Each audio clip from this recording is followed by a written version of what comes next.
Dernier regard sur l'actualité, exactement 23 heures à Ebianville. Très heureux de vous retrouver pour cette édition d'information. Activité présidentielle en ouverture. Le président de la République poursuit sa visite d'État en Gambie par une immersion au cœur des secteurs qui façonnent l'avenir du pays. Éducation, recherche et santé. Brice Clotaire Oligingema a découvert 2 infrastructures de référence qui illustrent les ambitions de développement de la Gambie et ouvrent de nouvelles perspectives de coopération avec le Gabon. Communication présidentielle. Pour cette 2e journée de visite d'État en République de Gambie, le président de la République, Brice Clotaire Oligingema, accompagné de la délégation gabonaise, a visité le campus de Faraba de l'Université de Gambie avant de se rendre au Centre national de traitement des urgences de Farato, sous la conduite du ministre gambien de la Santé. Première étape, le campus de Faraba, considéré comme l'une des références universitaires de l'espace CEDEAO. Conçu selon les standards internationaux, il forme les cadres de demain dans un environnement moderne et propice à la recherche de plusieurs spécialités. Le chef de l'État a notamment découvert l'impressionnante bibliothèque universitaire, vaste espace dédié à l'étude et à l'innovation où les étudiants effectuent leurs recherches dans les conditions optimales. Les responsables de l'université ont à cette occasion exprimé leur volonté d'accueillir à l'avenir des étudiants gabonais, ouvrant ainsi la voie à un renforcement de la coopération universitaire entre les 2 pays. La délégation gabonaise s'est ensuite rendue au Centre national de traitement des urgences de Farato. Équipée de technologies de pointe, cette structure assure une prise en charge rapide des urgences médicales et constitue aujourd'hui un maillon essentiel du système de santé gambien. Le centre dispose également d'un service spécialisé dans l'analyse des pathologies du sang, une première en Gambie qui permet d'améliorer le diagnostic et le suivi de nombreuses pathologies. Durant la pandémie de Covid-19, l'établissement a joué un rôle majeur grâce à son unité de soins intensifs dotée d'équipements de dernière génération mobilisés pour la prise en charge des cas les plus critiques. À travers ces visites, le président de la République, Brice Clotaire Oligingema, a pu apprécier les choix stratégiques opérés par la Gambie en faveur de l'éducation, de la santé et du développement du capital humain. Une démarche qui traduit la volonté commune de promouvoir le partage d'expériences africaines, de renforcer la coopération sud-sud et de bâtir des partenariats durables au service du bien-être des populations. De retour au Gabon, nous parlons cette fois éducation, fait de l'attente pour les candidats au second tour du baccalauréat. Les résultats officiels du baccalauréat général ainsi que du baccalauréat technologique et professionnel ont été proclamés ce samedi par le ministre d'État en charge de l'éducation nationale au lycée Nelson Mandela. Des milliers de candidats décrochent ainsi leur diplôme, marquant l'aboutissement de plusieurs mois d'efforts. Le condensé de ces résultats avec Nathalie Oké et Gérard Miyindou. Voici réunis ce samedi 1er août 2026 à l'occasion de la délibération des résultats du second tour du baccalauréat général session 2026, dernière étape du processus d'évaluation. En cumulant les résultats du premier tour et du deuxième tour, nous avons sur l'ensemble du territoire national pour le baccalauréat général, le nombre d'admis est de 23 886 candidats, soit un pourcentage global de 85,59%. Sont malheureusement déclarés ajournés pour cette session 2026 4023 candidats, soit 14,41%. Nous voici réunis ce samedi 1er août 2026 pour la délibération des résultats du second tour du baccalauréat technologique et professionnel, session juillet 2026. Dernière étape de ce long processus d'évaluation de nos candidats. Ce qui nous donne un total d'admis de 1102 candidats, soit un taux de réussite de 99,46% sur l'ensemble du territoire national. Sont déclarés au total ajournés sur l'ensemble du territoire national 6 candidats, soit 0,54%. Mesdames et messieurs, ce résultat traduit la qualité de l'encadrement dont ont bénéficié nos candidats tout au long de l'année. Au terme des 2 tours, le baccalauréat technologique et professionnel session 2026 a enregistré un total d'admis de 3 494 candidats, soit un taux de réussite national de 92,29%. Félicitations à tous les candidats. On reste dans ce même registre. Ils n'ont que 12, 13 ou 14 ans et pourtant, ils viennent de décrocher leur baccalauréat parmi les admis de la session de juillet 2026, dont le taux de réussite s'est établi à 85,59%. Ces jeunes prodiges se distinguent par leur précocité et l'excellence de leur parcours. Qui sont-ils ? Comment ont-ils relevé ce défi? Réponse dans ce reportage de Nathalie Oké et Gérard Miyindo. Elle vient du lycée public d'Ovendo. Elle s'appelle Mungombi Zulu Casimira Excel. Donc elle a bien excellé. Elle est âgée de 14 ans.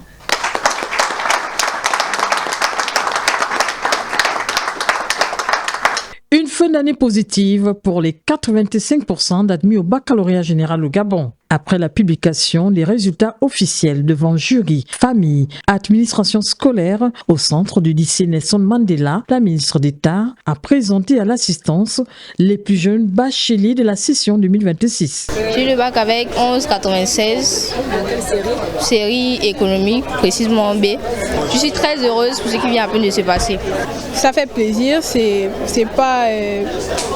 on ne le voit pas tous les jours, donc voilà quoi, je suis émue. Déjà, je me formais dans l'ingénierie, particulièrement dans le domaine de l'industriel pour favoriser l'économie gabonaise. Je m'appelle Mugubungulu Bliss Divine Christiana, j'ai 15 ans et je viens d'obtenir un baccalauréat de série D. Les examens ont été un peu plus corsés que ce qu'on attendait, mais on a su se démener et on a réussi finalement, donc on est content. Pour le moment, ce qui m'intéresse, c'est la médecine. Il faut retenir que la dizaine de candidats à l'honneur a reçu des diplômes d'encouragement, des félicitations des mains de la ministre d'État, des tablettes pour les travaux de recherche. La cuvée de jeunes bacheliers est âgée de 12 à 15 ans dans les séries A1, B, C et D, après leur cursus sans faute du primaire au secondaire. Vie associative à présent, passation de témoins au sein de la Fédération des associations des épouses des personnels des forces de défense et de sécurité. Après 2 années de mandat, la présidente sortante a transmis les responsabilités à une nouvelle équipe dirigeante. Une cérémonie marquée par l'installation du nouveau bureau en présence de la ministre d'État en charge de la défense nationale, également présidente d'honneur de cette fédération. Une nouvelle étape placée sous le signe de la continuité, de l'engagement et du renforcement des actions sociales en faveur des familles, des forces de défense et de sécurité. Le point avec Ahmed Beni Evaka et Christ Rodolphe Lebonda. Une page se tourne dans la Fédération des associations des épouses des personnels des forces de défense et de sécurité. Sous les applaudissements des membres, la présidente sortante a officiellement transmis le flambeau à sa successeur. Le mandat qui s'achève aujourd'hui aura été une période de travail intense, jalonnée de défis, mais aussi de nombreuses satisfactions. Grâce à l'engagement sans faille de chacune, nous avons consolidé les liens entre nos associations, développé des actions de solidarité, renforcé notre cohésion et contribué à notre niveau au rayonnement de notre fédération ainsi qu'au renforcement des valeurs de fraternité et de patriotisme qui fondent notre nation. En sa qualité de présidente d'honneur, la ministre d'État en charge de la Défense nationale a rappelé le rôle essentiel de cette fédération. La fédération s'est affirmée comme un acteur reconnu de la vie sociale nationale. Grâce au soutien d'effectifs de sa marraine, Madame Zita Oligingema, première dame du Gabon, de par son engagement, son leadership et à la mobilisation de l'ensemble de ses membres. elle a contribué activement à la promotion de la paix, de la cohésion sociale, de la solidarité et des valeurs de citoyenneté qui fondent notre République.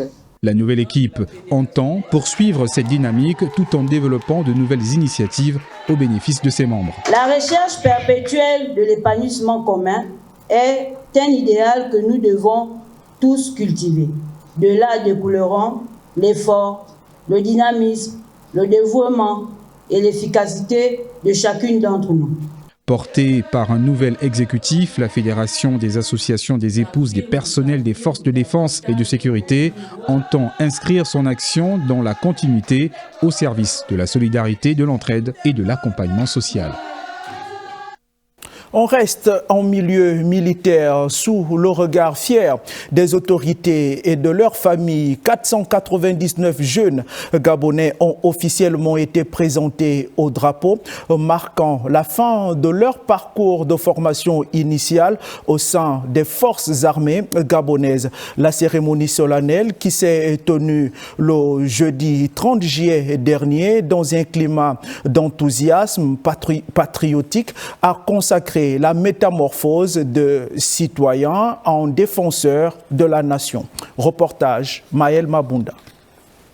Sur 500 volontaires du contingent 2025A, 499 ont reçu une formation exigeante, prouvant leur résilience face aux épreuves physiques et morales. Les recrues ont acquis les premiers savoir-faire indispensables aux combattants, maîtriser les gestes, réflexes et élémentaires, manipuler leur armement avec vigueur, et exécuter les missions qui leur seront désormais confiées. Les autorités civiles et militaires, ainsi que le chef d'état-major général des forces armées, le général de corps Jean-Bédel Bouka, ont félicité les nouvelles recrues pour leur engagement et leur aptitude à surmonter les défis présentés. Permettez-moi de vous dire que cette cérémonie ne marque pas seulement la fin d'une formation, elle constitue surtout le commencement d'un engagement qui vous accompagnera durant toute votre carrière. Ces nouvelles recrues arboraient fièrement leur uniforme neuf. Leur visage reflétait un mélange de joie suite à leur succès et de la sérénité inhérente à leur nouvelle responsabilité. Le drapeau n'est pas une simple étoffe aux couleurs nationales. Il est l'âme de la nation.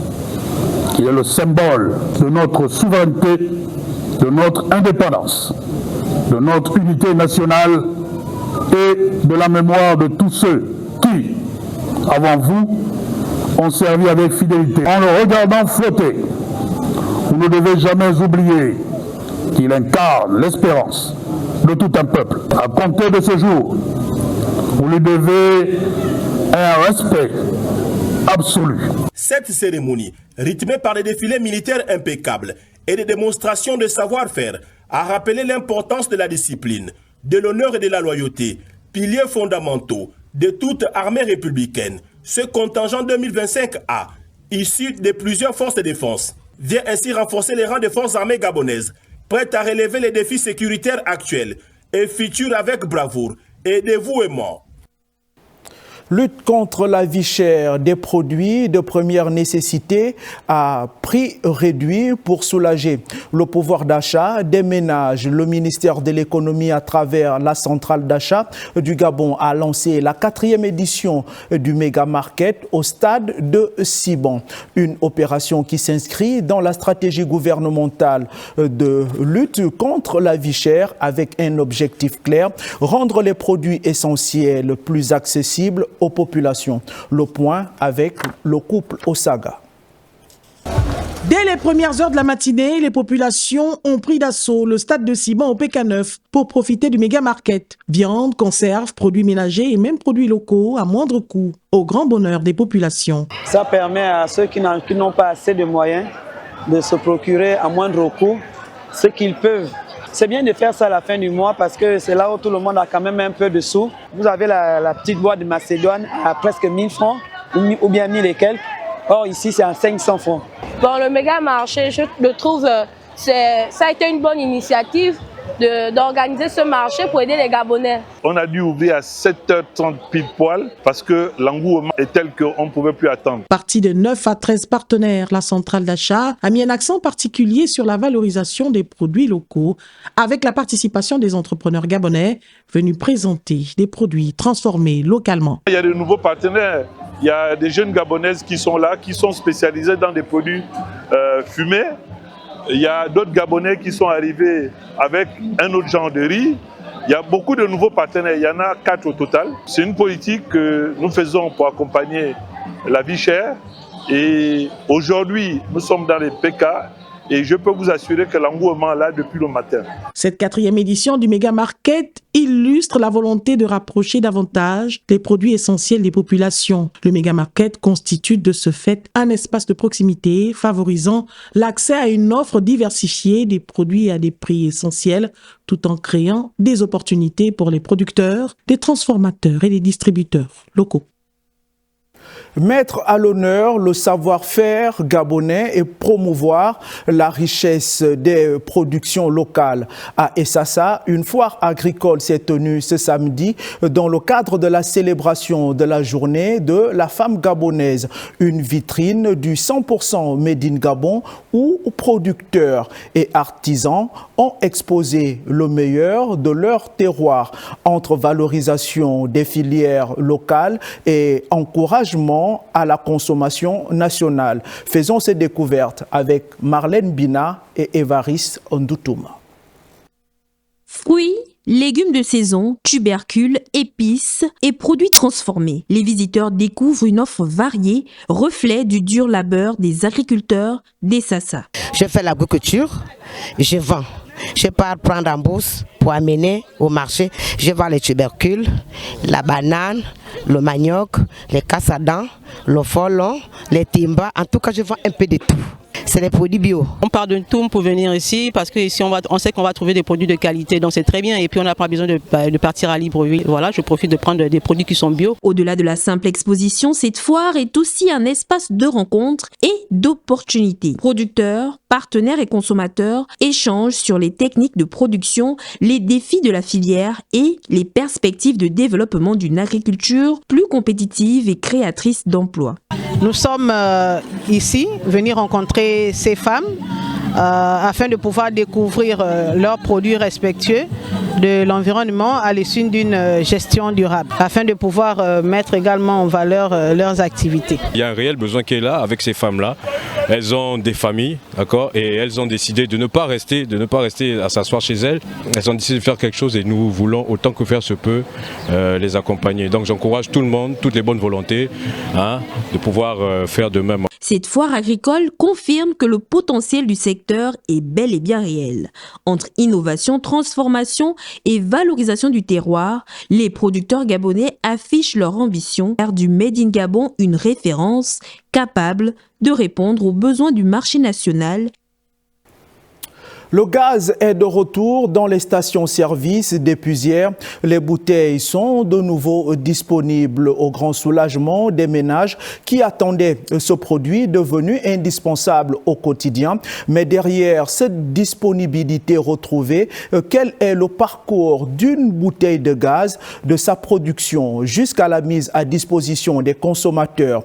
Immersion au cœur de la chaîne d'approvisionnement pour comprendre les étapes de ce circuit. Un reportage signé Evrad Pitake et Tanguy Tsaka.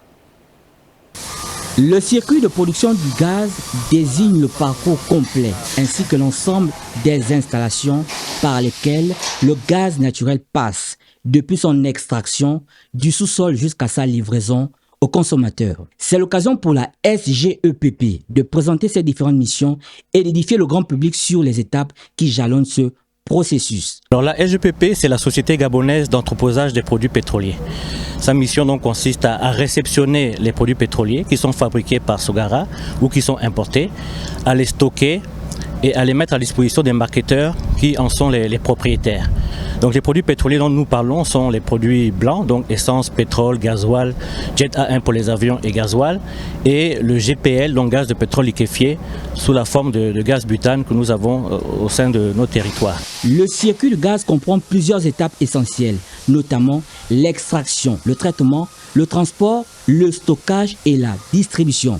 Nous pensons que tout rentrera dans l'ordre. Les différents points de vente seront approvisionnés progressivement, de manière à faire constater aux populations qu'il y a eu plus de peur que de mal. Actuellement, l'État dispose d'une capacité de stockage de 1300 tonnes de gaz, permettant d'approvisionner les stations-service sur l'ensemble du territoire national, au grand bénéfice des ménages. Nous nous réjouissons maintenant. On a la chance que ce soir, nous soyons quand même servis pour rentrer quand même chez nous, parce que ça fait 2 à 3 jours, presque une semaine, les femmes préparent au feu de bois, c'est compliqué. En perspective, la SGEPP entend moderniser et étendre ses installations techniques d'approvisionnement afin de renforcer les capacités de stockage et d'assurer une meilleure disponibilité du gaz sur le territoire national.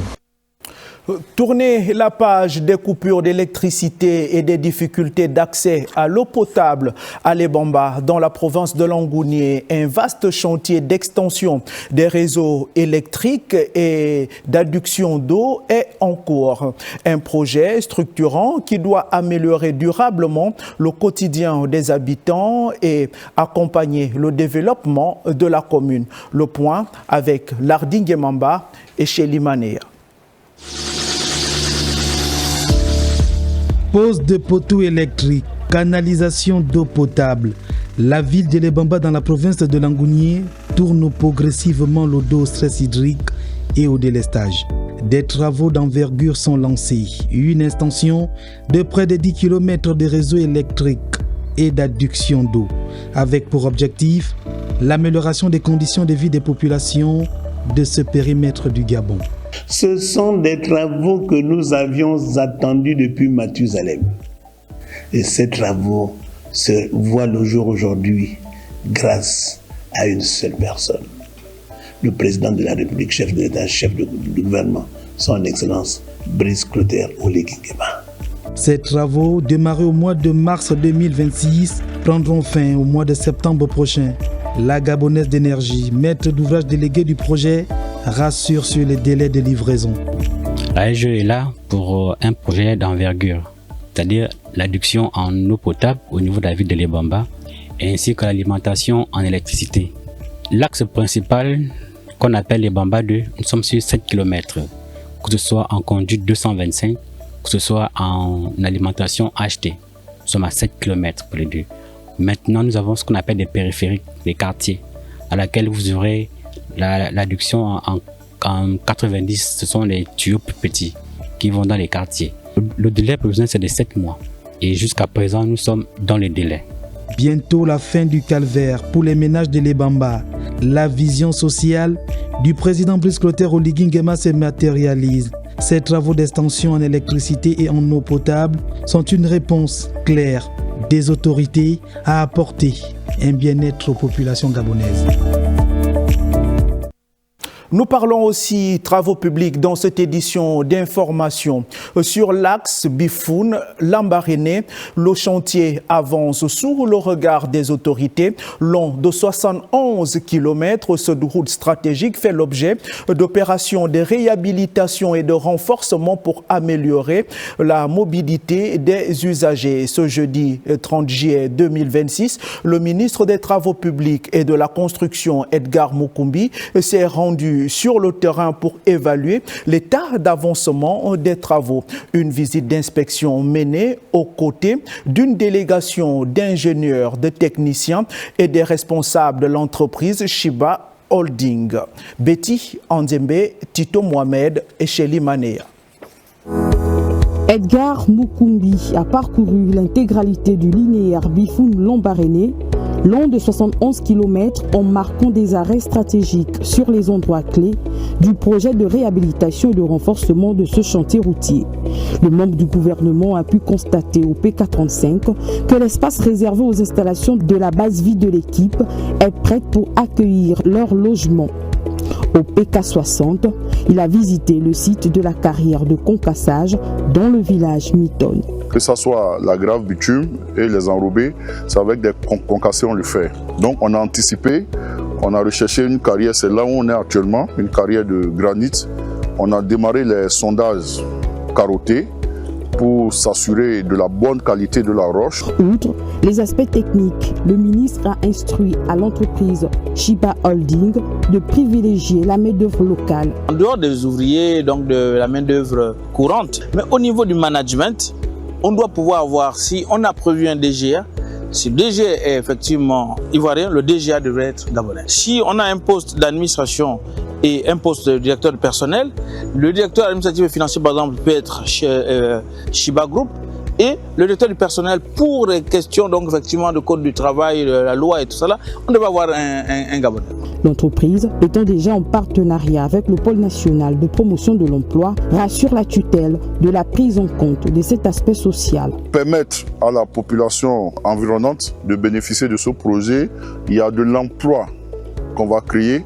D'ailleurs, actuellement, on est en collaboration avec le PNPE où on a commencé par recruter la main-d'œuvre locale. Au-delà de la réhabilitation de la chaussée, le projet intègre des aménagements connexes tels que l'éclairage public, les constructions d'écoles, des corps de garde, des maisons de fonction des chefs des villages le long du tracé et la réalisation des forages. Profitons directement aux communautés.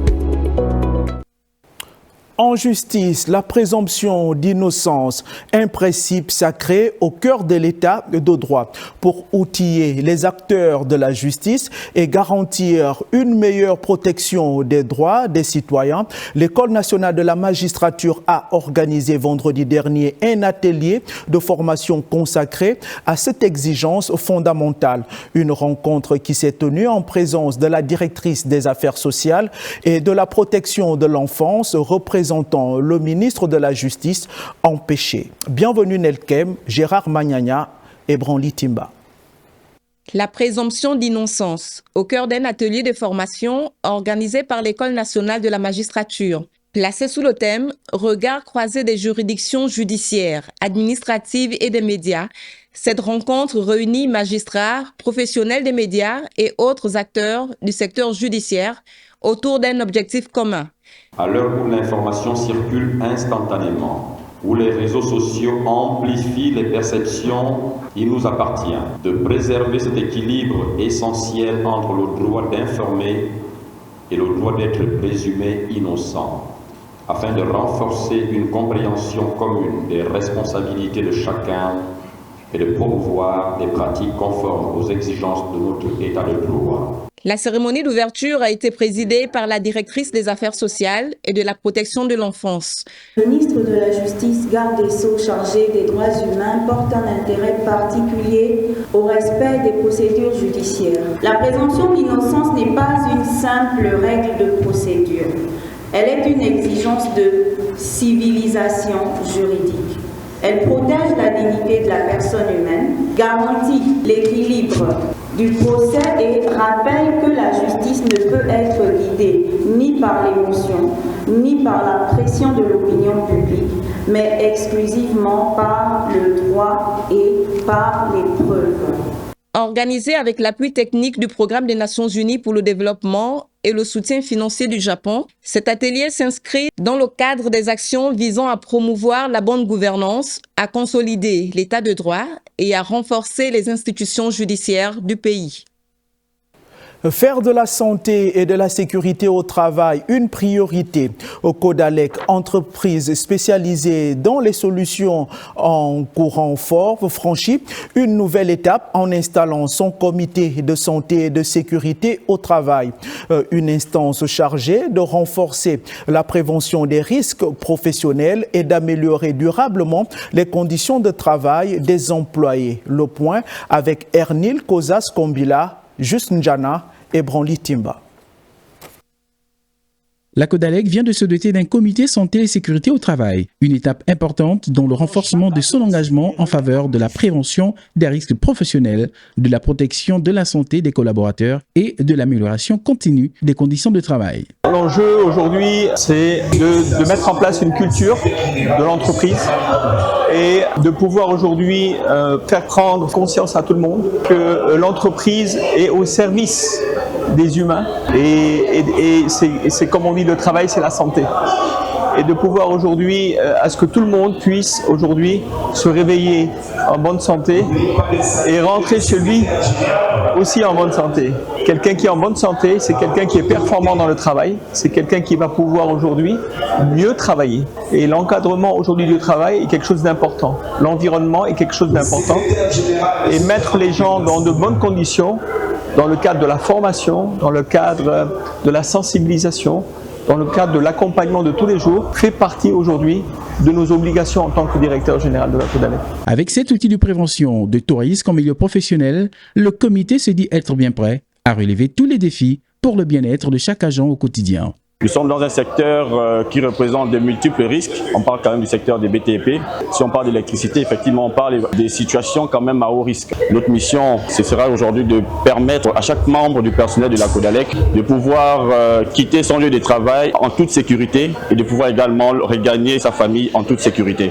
Fondée en 2002, la CODALEC est aujourd'hui un acteur incontournable dans la distribution, l'installation et la maintenance du matériel électrique au Gabon. Elle est spécialisée dans les solutions en courant fort, haute, moyenne et basse tension et en courant faible. Son expertise couvre aujourd'hui les réseaux urbains, tertiaires, industriels et résidentiels, dotés d'une équipe composée d'experts passionnés engagés à mettre leur savoir-faire au service de chaque client.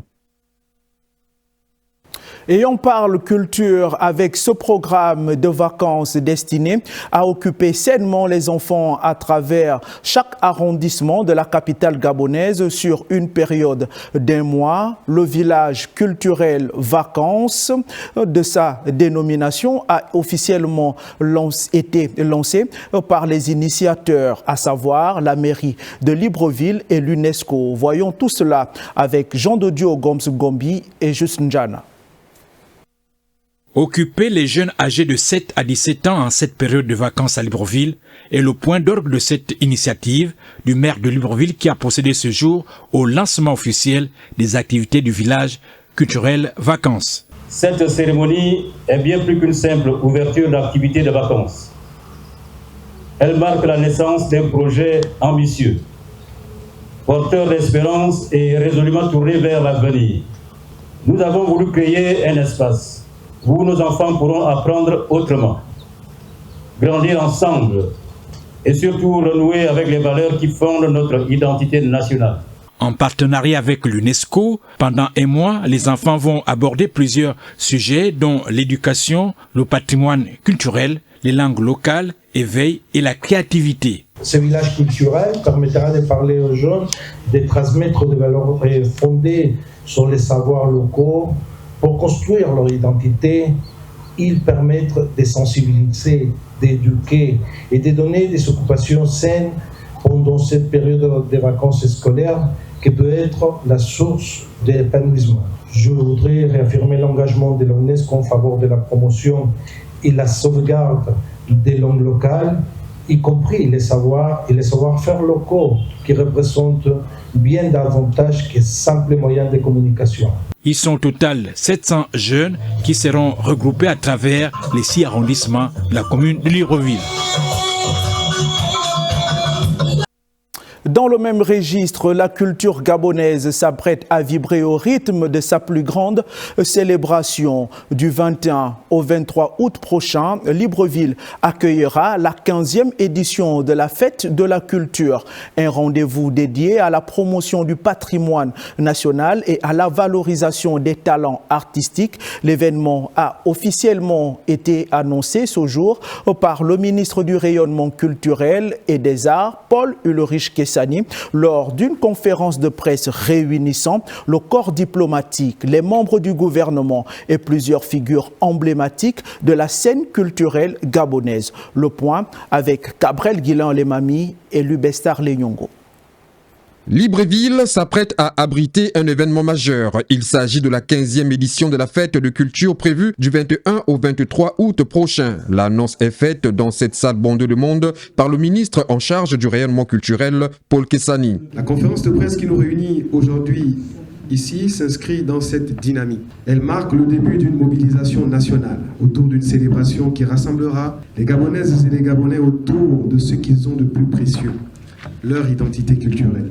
Interrompue depuis plusieurs années, la fête de culture est un événement national impulsé par le président de la République, Brice Clotaire Oligui Nguema. Il se déroulera sur l'avenue Jean-Paul II dans un format repensé pour donner encore plus de place à la transmission. L'objectif est profondément rassembleur, celui d'offrir à notre peuple un espace où chaque province, chaque terroir et chaque communauté puisse présenter ses traditions, ses savoir-faire et ses expressions culturelles. La particularité de cette 15e édition réside dans le fait que cette fête permettra de redonner à chacun la fierté et la maîtrise de son propre héritage culturel au-delà de la simple célébration. Au fil des éditions, la fête des cultures est devenue un moment exceptionnel de partage, de transmission et de valorisation de notre diversité culturelle. Cette 15e édition de la fête de culture mettra à l'honneur le Sénégal avec un pavillon dédié pour faire découvrir sa musique, son artisanat et sa gastronomie tout au long du parcours. Ça ne nous surprend pas du Gabon. C'est la deuxième fois que le Sénégal est désigné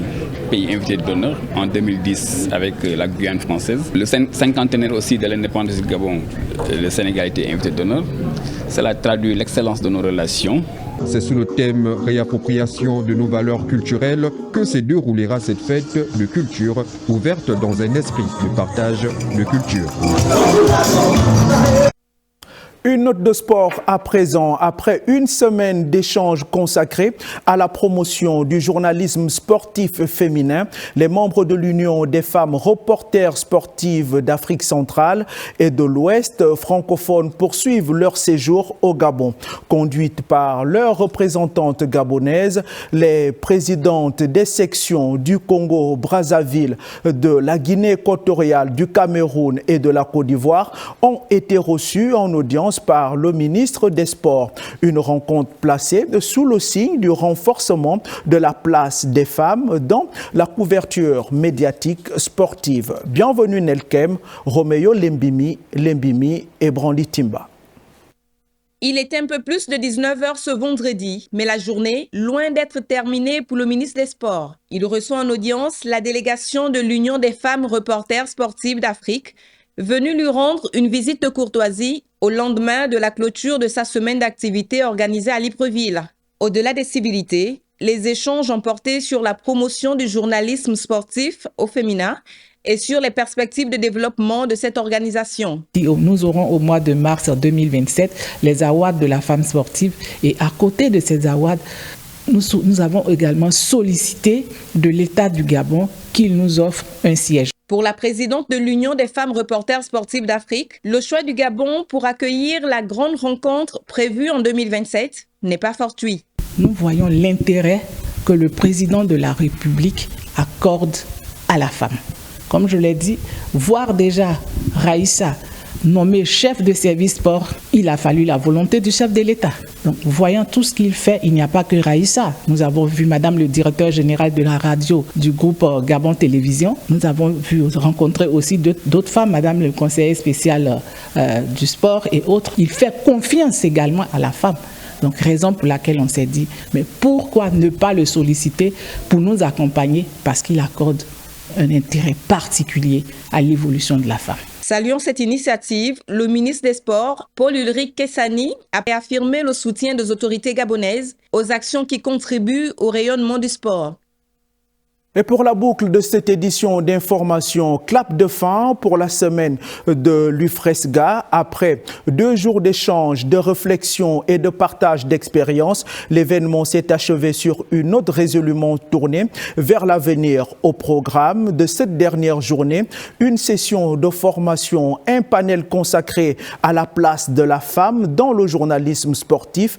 Au cœur des débats, les défis à relever, les opportunités à saisir et l'ambition de renforcer la présence féminine dans les médias sportifs en Afrique. Reportage Darius Maranga, Roméo Lembimi et Shelly Maneya.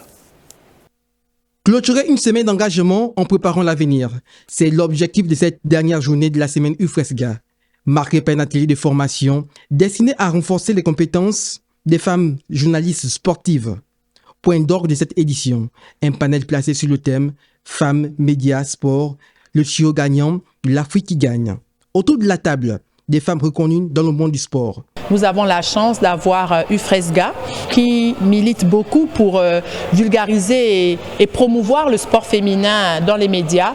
Donc pour nous, c'était important de parler de notre expérience, de notre expertise, de notre vécu comme exemple auprès de ces jeunes filles. Elles ont partagé leur parcours, réussite, mais aussi les obstacles qu'elles ont dû surmonter pour s'imposer dans un univers encore dominé par les hommes. Les familles doivent accompagner effectivement les enfants, les jeunes filles en particulier. Il faut oser. Le chef de l'État met la femme au cœur même de son action. Je pense que la femme a toute sa place. Des témoignages inspirants qui ont nourri les échanges avec les participantes. Le sport féminin, c'est d'abord la base. La base, c'est dans les écoles primaires. Si nous voulons avoir des athlètes de haut niveau, de haute qualité, nous devrons aller dans les établissements primaires pour pouvoir organiser des activités, pour pouvoir pousser à ces jeunes filles à s'intéresser au sport. Dès qu'elles sont intéressées, et à partir de là, les encadreurs pourront les encourager pour qu'elles deviennent des athlètes de haut niveau. Cette cérémonie de clôture met un terme à la semaine UFRESGA. J'ai 25 ans de métier dans le journalisme sportif. Cela fait un quart de siècle. Ça n'a pas toujours été rose. Nous méritons ce qui va arriver en 2027. Portez-nous dans vos prières. Merci à vous d'avoir été là. Merci à vous de croire en nous. Comme le dirait la présidente de l'UFRESA, jeune fille, ose, rêve, croit. Après, qu'importe le secteur, photographe, réalisatrice, journaliste, ce que vous voulez faire dans les métiers du sport, de la communication sportive, faites-le. Et nous, vos aînés, on sera là pour vous tirer, pour vous accompagner et pour vous faire entendre que cela est possible. Une édition qui aura permis de créer des passerelles entre professionnels venus des 5 pays d'Afrique avec une ambition commune, faire de la femme un acteur incontournable du développement du journalisme sportif en Afrique. C'est sur cette note que prend fin cette édition d'information. J'aurai le même plaisir de vous retrouver demain à la même heure, s'il plaît à Dieu. Surtout, n'oubliez pas, le meilleur reste sur Gabon Première.